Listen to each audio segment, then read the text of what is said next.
Prenons maintenant de la hauteur pour un vol à couper le souffle. Cap sur la Plagne en Savoie où il est possible de faire du parapente de voltige, même si vous n'avez jamais fait de sport extrême. Une expérience unique qui, vous allez le voir, défie les lois de la gravité.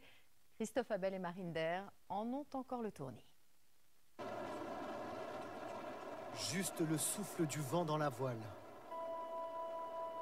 Suspendu dans les airs par quelques bouts de ficelle et un tissu, tel une marionnette, à plus de 2000 mètres d'altitude.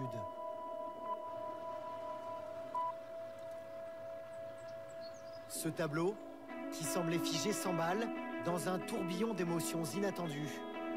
C'est de la voltige.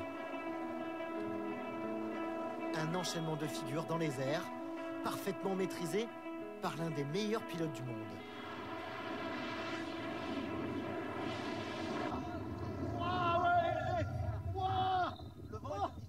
Ce matin, Denis Vercher emmène un amateur de sensations fortes. Jérôme rêvait de s'offrir un vol d'exception à 300 € pour vivre le grand frisson. J'ai un peu le... Ouais, pas de piltation, mais ça c'est top. Tu verras, ça va faire que monter. Et puis après, tu connais, il y a la petite surprise du chef. Là, c'est le palpitant, il remonte un petit peu plus.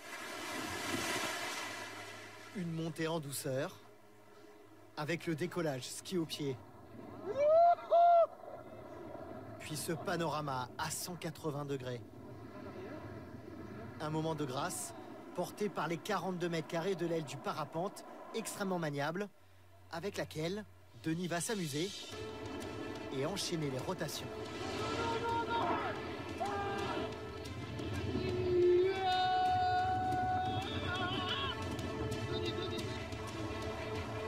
À ce moment, Jérôme encaisse 4G, 4 fois le poids de son corps.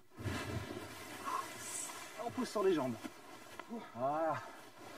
Alors Jérôme, c'est incroyable. Wow. C'est éprouvant. Ouais, c'est quelque chose. Wow, j'ai jamais ressenti un truc pareil, je crois.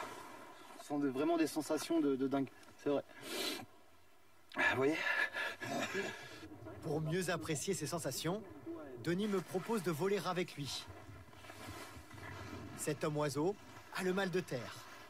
Hélicoptère, avion, parapente, il a tout essayé. Pourtant, l'appréhension me gagne. Là, tes sensations vont être décuplées, donc c'est génial. Et puis, ça m'assure aussi le fait que tu vas m'écouter, que tu vas être attentif et que tu vas pas me faire de bêtises.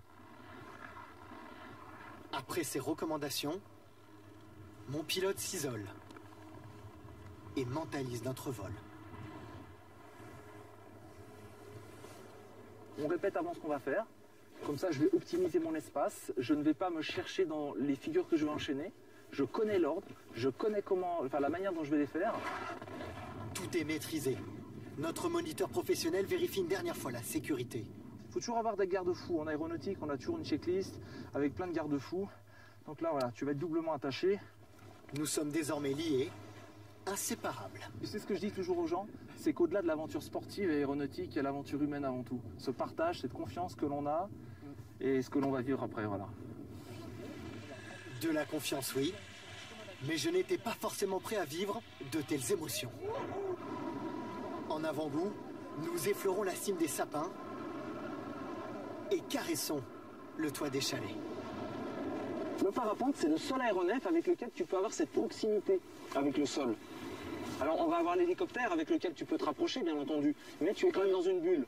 Il y a le bruit, tu n'as pas le vent sur le visage, là tu as le vent, tu as la chaleur, tu as les odeurs. Tu es en contact en fait avec l'élément. Les prémices, avant de défier les lois de la gravité.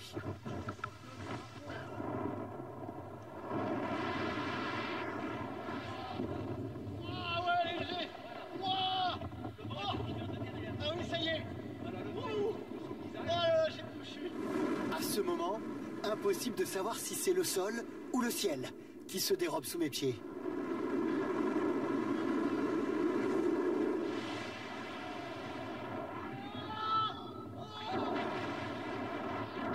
Nous chutons de 15 mètres par seconde, soit un peu plus de 50 km par heure.